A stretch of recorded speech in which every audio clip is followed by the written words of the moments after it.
Yes, sir. Yes, sir. Yes, sir. Yeah. Yes, sir. Got new shoes on the ride. Yes, sir. Rolling down 95.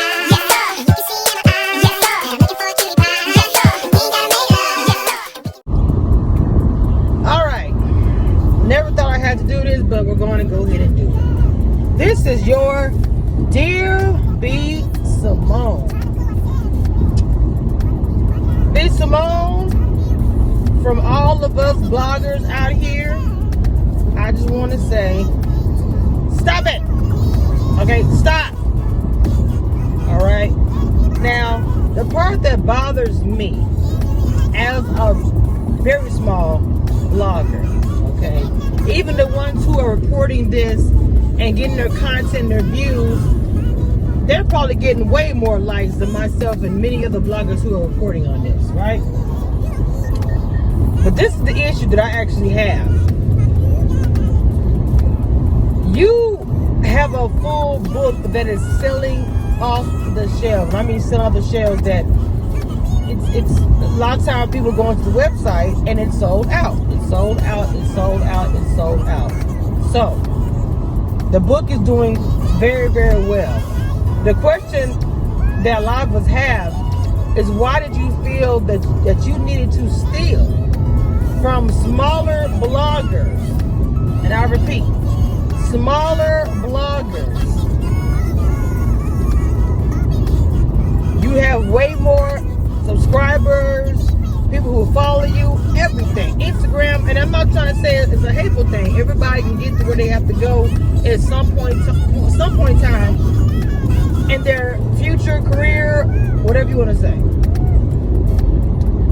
But the fact that you chose to take from smaller bloggers to make your book, and you told everybody that you stayed up late, that you worked hard on this is your manifestation and all this stuff, you came up with this, and people are saying that, you know, you're saying it was the team that did it.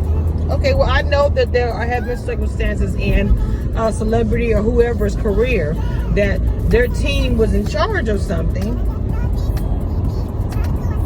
and at the end of the day,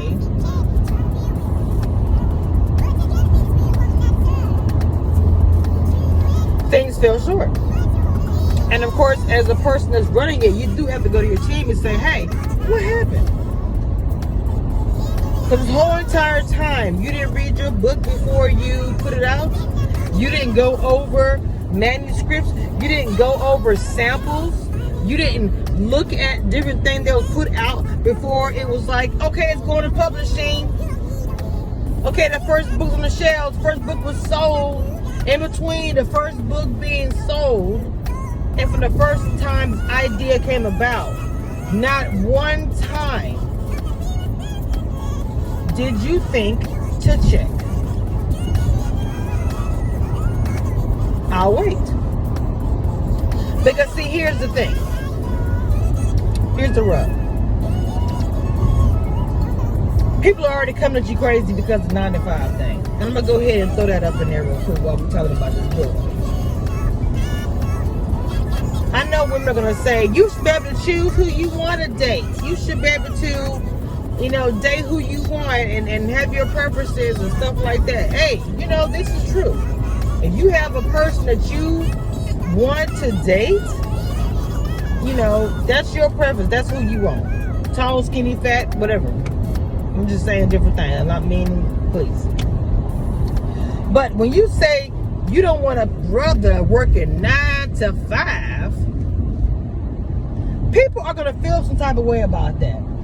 This country is not a rich country. And what I mean by that, the people that buy your book, the people that buy your lipstick, they're dating 9 to 5 brothers. Okay? Not only that, a lot of women look up to you. Do you really want to have women thinking that 9 to 5 brothers are just not good enough at all? Why? Why would you want that to be the narrative, that a man working 9 to 5 is just not a good look? A man working 9 to 5 is going to hustle and do whatever he got to do. I worked 9 to 5. My dad worked 9 to 5. My dad was a good man. He was in the military. He worked his behind off. And I've known many other men that worked a 9 to 5 job. And they were good men.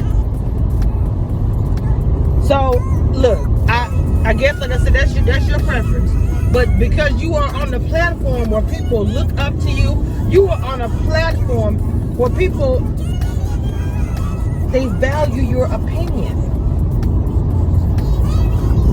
So you might have a girl that's living in an area where maybe that's all that's there is 9 to 5. This girl straight not dating nobody because B.Simone said that. I ain't gonna date no 9 to 5. B.Simone say she don't date 9 to 5. Well, and I'm not, look, see, this is hard because I don't want to just say we're gonna blame B.Simone for all black girls in America who don't want that 9 to 5. But we know how it is. Kids, teenagers, grown people, especially right now, because everything is still barely reopening, lockdown, whatever. Social media is everything to a lot of people. Okay? So everything that you say and do and post, someone is going to watch.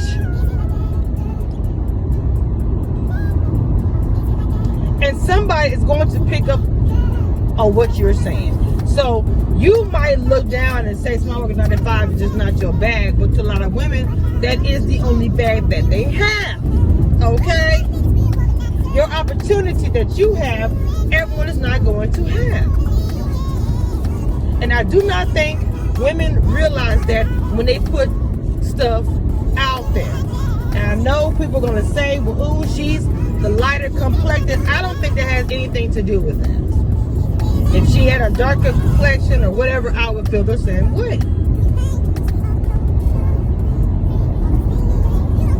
Choose your words wisely, especially this time. I mean, seriously. And I know it's sad to say you can't just say whatever you want to say, but it's been like that. And people always know when you sign up for this type of lifestyle,